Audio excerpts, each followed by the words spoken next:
videos and stuff like that. Oh! Well, next time, don't steal my Monopoly! Ariana, give James your $200. You landed on his property. No! He's in jail! I'm not gonna give money to a criminal! Okay. That's not how you... Mommy, why is brother screaming? Shut the f*** up, Sally. You don't get to talk after stealing my last railroad. I wish I was never born! Me too! You think I wanted this? Hi. What you all just witnessed is the phenomenon known as family game night. Family game night plays an important role in the household dynamic, as studies have shown that families who participate in activities together form closer bonds and stronger relationships with each other. So try setting aside some time to play board games with your family. And if they beat you, cut them out of your life forever. Roblox a lot. So Okay, have fun, you guys. Video.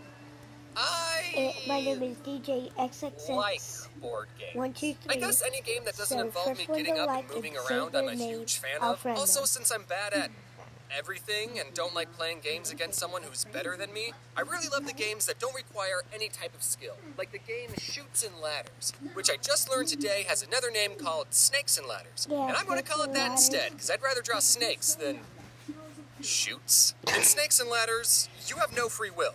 You're at the mercy of a single dice, and I love it. While I was looking up walkthroughs for Snakes and Ladders, I quickly learned that this game was made for preschoolers, which is probably why it's so simple. Or how about the game Sorry, which is the most unapologetic game I've ever played. There's some strategy in that game, but most of the time you're just getting revenge on the players who've wronged you. And the creators of Sorry knew this because the tagline of the game is Sorry, the game of sweet revenge. Which, if you think about it, is a pretty funny oxymoron. Aha! Take this! They have the millionaire Sorry. mansion. I know how to play chess, but like most things, I'm not very good at it. Unless I'm playing against someone under the age of 4, I don't want to play that game. Because it shows everyone how bad I am at planning ahead. That's a game that's 100% strategy based. It's like the IQ test of board games. Beating someone in chess will put you more ahead academically than anyone with a Harvard degree. And you'll get more babes. However, there is one exception, and that is, it's okay to lose at chess if you're playing against a computer, even if it's on easy mode. Computers are way better at planning ahead than anyone, because I don't know how, but a human made a computer that can beat the world's best chess player, but the creator of the computer can't beat the world's best chess player. So I guess that means it's game over. We tried our best, but we've peaked. Whenever you beat a computer in chess, it was going easy on you. Imagine if we made a computer that could beat the world's best Snakes and Ladders player. I would pay money to see a Snakes and Ladders championship.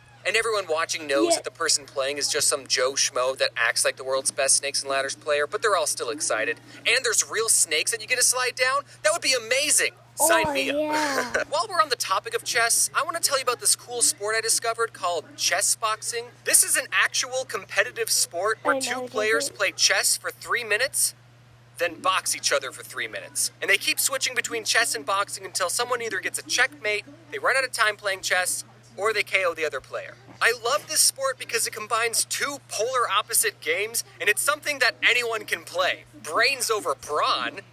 Try saying that after I sucker punch you in the... Oh, that was a good move.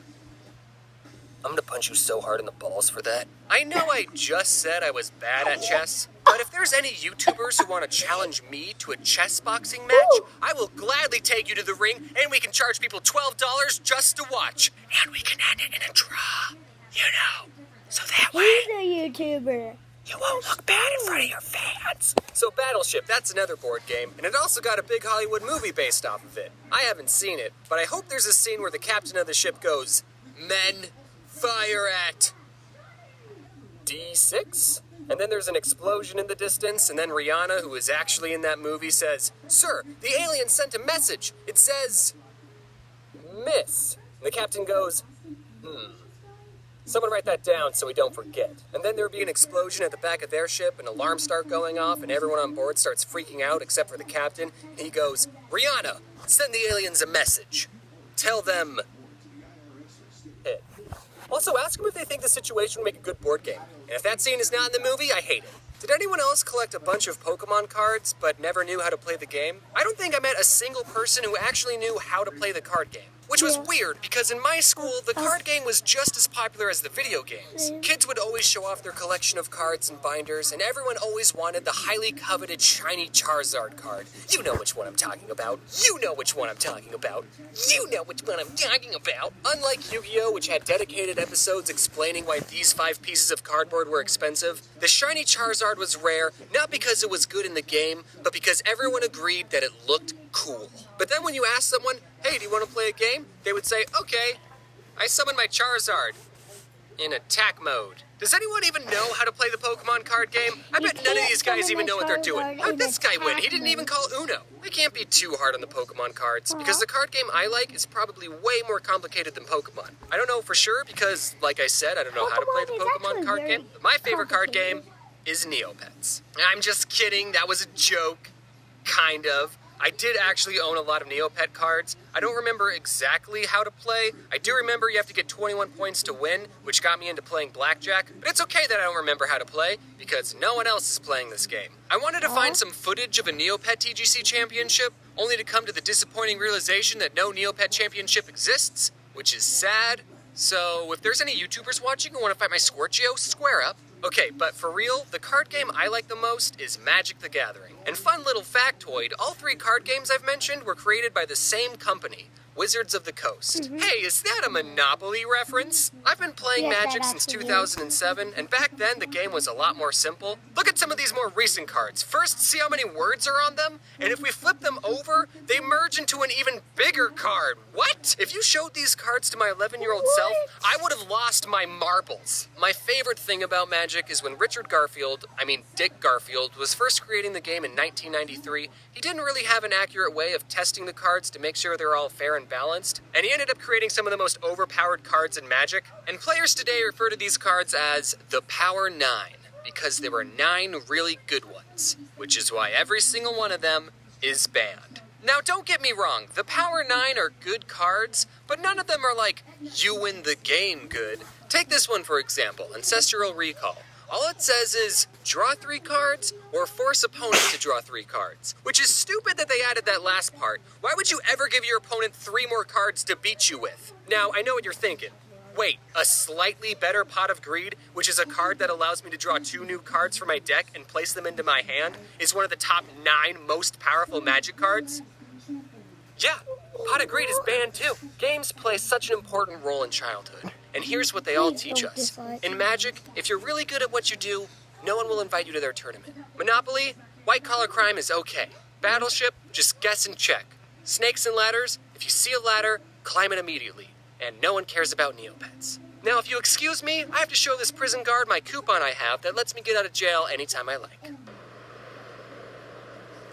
And when all is said and done, I thought to myself, what can I do to help strengthen this weekly tradition of family game night? So I decided to create my own game based off one of the most scarring events of my childhood. Many of you might recall the traumatic experience my sister and I had with Harry the Moth, and to help me cope, I decided to immortalize this memory by turning it into a card game.